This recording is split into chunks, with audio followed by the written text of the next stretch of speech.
Doon eh. Oo.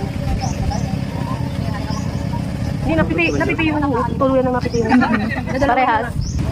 Diyan, sir? Napipi yung pamangkin ko. Tapos, kung sa pak niya, mayroong ano. Hindi yung bagsak na kayo mga panigaro, hindi lang.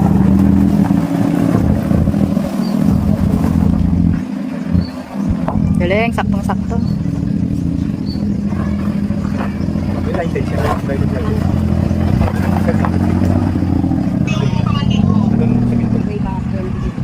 Ayun, hindi ba gaano kami. Hanggang B1 yan mo, no? B1 kilo yan. Pero hindi ko pa nakuha yung 80 ko. Sa health, pwede ka rin doon. Pero yung mga malalaki na, tsaka lang gano'n. Private car. Ang galing.